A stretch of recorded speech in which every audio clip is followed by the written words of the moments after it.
Hello friends, स्वागत है आपका हमारे यूट्यूब चैनल इनक्रेडिबल मैथ्स में। आज मैं इकाई के अंक यूनिट डिजिट को फाइंड करना कैसे फाइंड करना मैं बताऊंगा। मैं अब प्रश्न नंबर 1 में बताया गया है कि 237, 438, 566, 278 की जोड़ का इकाई का अंक क्या होगा। मतलब इसकी जोड़ करें तो हमें इकाई का अंक क्या मिलेगा, इसे निकालना है। तो कैसे निकालेंगे? हम देख रहे हैं यहाँ पर 7 और 8 की जोड़ करेंगे 15 आएगा, 6 और 8 की जोड़ करेंगे तो 14 आएगा। दोनों के इकाई का अंक यहाँ तो 5 है और यहाँ पर 4 लिखा हुआ है।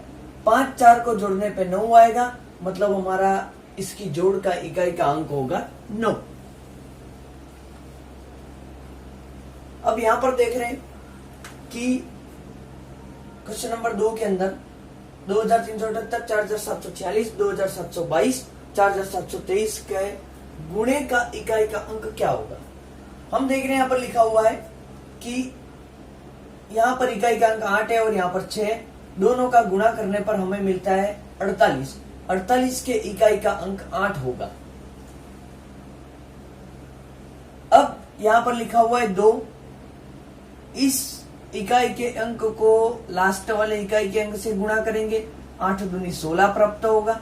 16 के इकाई का अंक 6 है और इस 6 का अंतिम इकाई नंबर से मल्टीप्लाई करने पर 18 आता है, तो इसके गुणे का इकाई का अंक होगा हमारा 8। आगे समझेंगे हम। मैं कुछ नियम के बारे में बता रहा हूं। यदि ये प्रश्न लिखा हुआ है और हमें बोला है कि इसका इकाई का अंक, मतलब हमें यूनिट डिजिट बतानी है, कैसे बताएंगे? इसके हल में यूनिट डिजिट कैसे बताएंगे? अब हम 721 को 255 बार लिख के तो हल कर नहीं सकते, हमें तो शॉर्ट में आंसर देना है, 2 सेकंड के अंदर आंसर आ जाना चाहिए। कैसे ज्ञात करेंगे?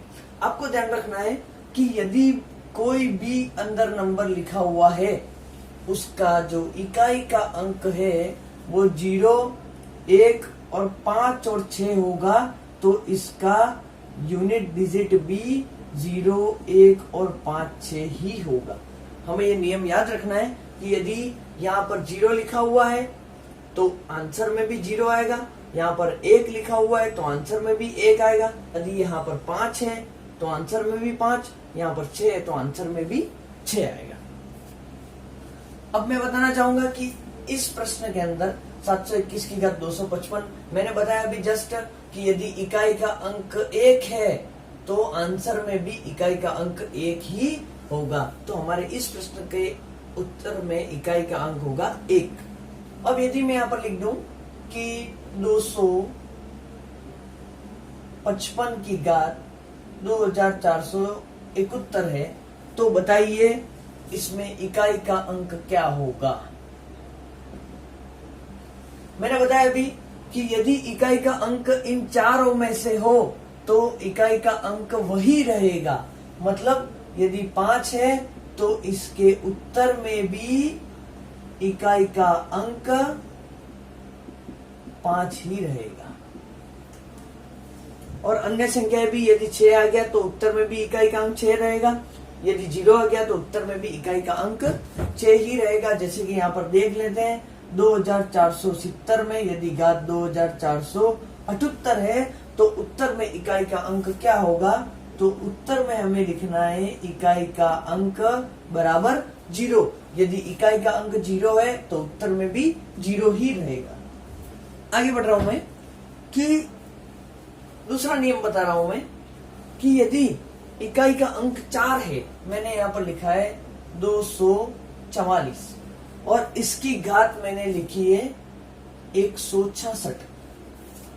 मैंने नियम में लिखा है कि यदि इकाई के अंक 4 की घात यदि सम है, हमें दिख रहा है यहाँ पर घात सम है, घात यदि सम है तो उत्तर होगा 6। ये डायरेक्टली हमें याद रखना है, इसलिए एग्जाम में जाके 2 सेकंड के अंदर हम आंसर लिख सकते हैं। तो यदि 4 की घात सम हो तो आंसर 6 आएगा। मान लीजिए यदि इस तरह से होता और उसकी घात विषम होती तो हमारा आंसर होता 4। यदि घात विषम है तो आंसर 4 और यदि घात सम है तो आंसर 6। उसी तरह ये 9 के नियम में मैं बता रहा हूं मैं कि यदि कोई प्रश्न दिया हुआ है 149 और इसकी घात यदि मैंने लिखी हुई है 28। अब आप 28 बार तो 149 को लिख नहीं सकते, हमें तो 2 सेकंड के अंदर आंसर चाहिए। हमें देखना है 9 की घात सम है तो हमारा आंसर होगा 1। हमारा यूनिट डिजिट मतलब उत्तर में इकाई का अंक क्या होगा 1।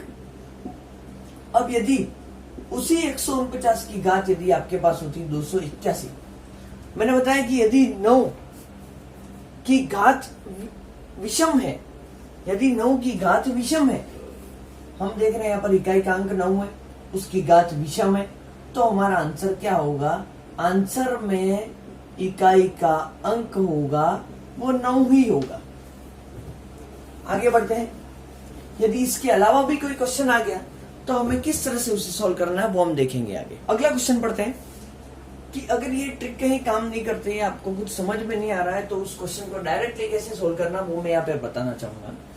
यहाँ पर लिखा हो 2754 की घात 127, यहाँ लिखा हुआ है 2754 की घात 127। अब ऐसा तो पॉसिबल है ही नहीं कि 2754 को आप 127 बार लिखे, हमें तो डायरेक्ट चाहिए उत्तर का इकाई का अंक, इसका जो हल होगा उसका इकाई का अंक चाहिए। कैसे ज्ञात करेंगे? अब आपको क्या करना है कि जो भी घात होगी उसको 4 से भाग दे देना है। घात को किससे भाग देना है? 4 से। 4 से भाग देने पर आपको शेषफल क्या प्राप्त होता है वो देखना है। आपको शेषफल प्राप्त होता है 3। तो हमारा जो इकाई का अंक है उसके ऊपर आपको शेषफल लिख देना है। 4 की घात 3 को सॉल्व करेंगे तो आपको मिलेगा 64। इसके इकाई का अंक 4 है तो हमारा आंसर होगा 4। 2473 की घात 231 है तो आपको इकाई का अंक ज्ञात करना है इसके हल के अंदर। तो आप कैसे ज्ञात करेंगे? मैंने पूर्व में बताया था कि हमें इसको शॉर्ट में ज्ञात करना है, तो जो भी घात होगी उसको 4 से भाग दे देना है। 4 से भाग देने पर 4 पंजे 20, 1 4 7 28, शेषफल आपको 3 प्राप्त होता है। हम यहाँ पर इकाई का अंक देखेंगे, अपना इकाई का अंक 3 है और जो भी घात होगी वो अपना जो शेषफल बचा वो लिख देना है। 3 की घात 3 27 होती है, इकाई का अंक 7 है तो हमारा आंसर होगा 7। नेक्स्ट क्वेश्चन बता रहा हूं मैं, 20,147 की घात 753। इसको आप शॉर्ट में कैसे सोल्व करेंगे? मैंने पूर्व में बताया कि जो भी घात है उसको 4 से भाग दे दें। इस प्रश्न में आपको इकाई का अंक ज्ञात करना है तो घात को 4 से भाग दे देंगे। 4 से भाग देने पर आपको 1 प्राप्त होता है। 4 से भाग देने पर आपको 1 प्राप्त होता है तो हमारा इकाई का अंक यहाँ पर 7 है और जो भी शेषफल बचता है वो यहाँ पर इकाई के अंक के ऊपर लिख देंगे। 7 की घात 1 होगी तो हमारा आंसर 7 ही होगा। इसका मतलब हमारे उत्तर के अंदर इकाई का अंक होगा 7 होगा। अब मैं बता रहा हूं कि इस प्रश्न को सॉल्व करना है। हमें बोला है यहाँ पर इकाई का अंक ज्ञात करो इसके हल के अंदर, तो कैसे ज्ञात करेंगे? मैंने पूर्व में बताया था कि जो भी घात होगी उसको 4 से भाग दे देना है। 4 से भाग देने पर इस क्वेश्चन को सॉल्व करना हमें, इसमें इकाई का अंक ज्ञात करना है। मैंने पूर्व में बताया था कि जो भी घात है उसको 4 से भाग दे देना है। 4 से भाग देने पर हमें शेषफल 1 मिलता है। मैंने बताया कि यहाँ पर इकाई का जो भी अंक होगा उसको हमें घात में लिख देना है। 7 की घात 1 तो हमें यहाँ पर 7 प्राप्त होता है। मतलब इसके सॉल्यूशन का इकाई का अंक हमें क्या मिलता है? 7।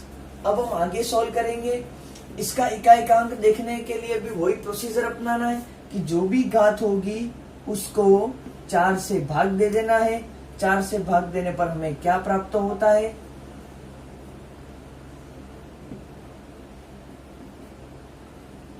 हमें भाग देने पर 1 ही प्राप्त होता है, शेषफल 1 प्राप्त होता है। तो हमें इकाई के अंक की घात को हमें 1 लिख देना है। 8 की घात 1 तो 8 ही होता है। अब इन दोनों इकाई के अंकों का गुणा करने पर 56 प्राप्त होता है, तो हमारे उत्तर में भी हमें इकाई का अंक 6 प्राप्त होगा।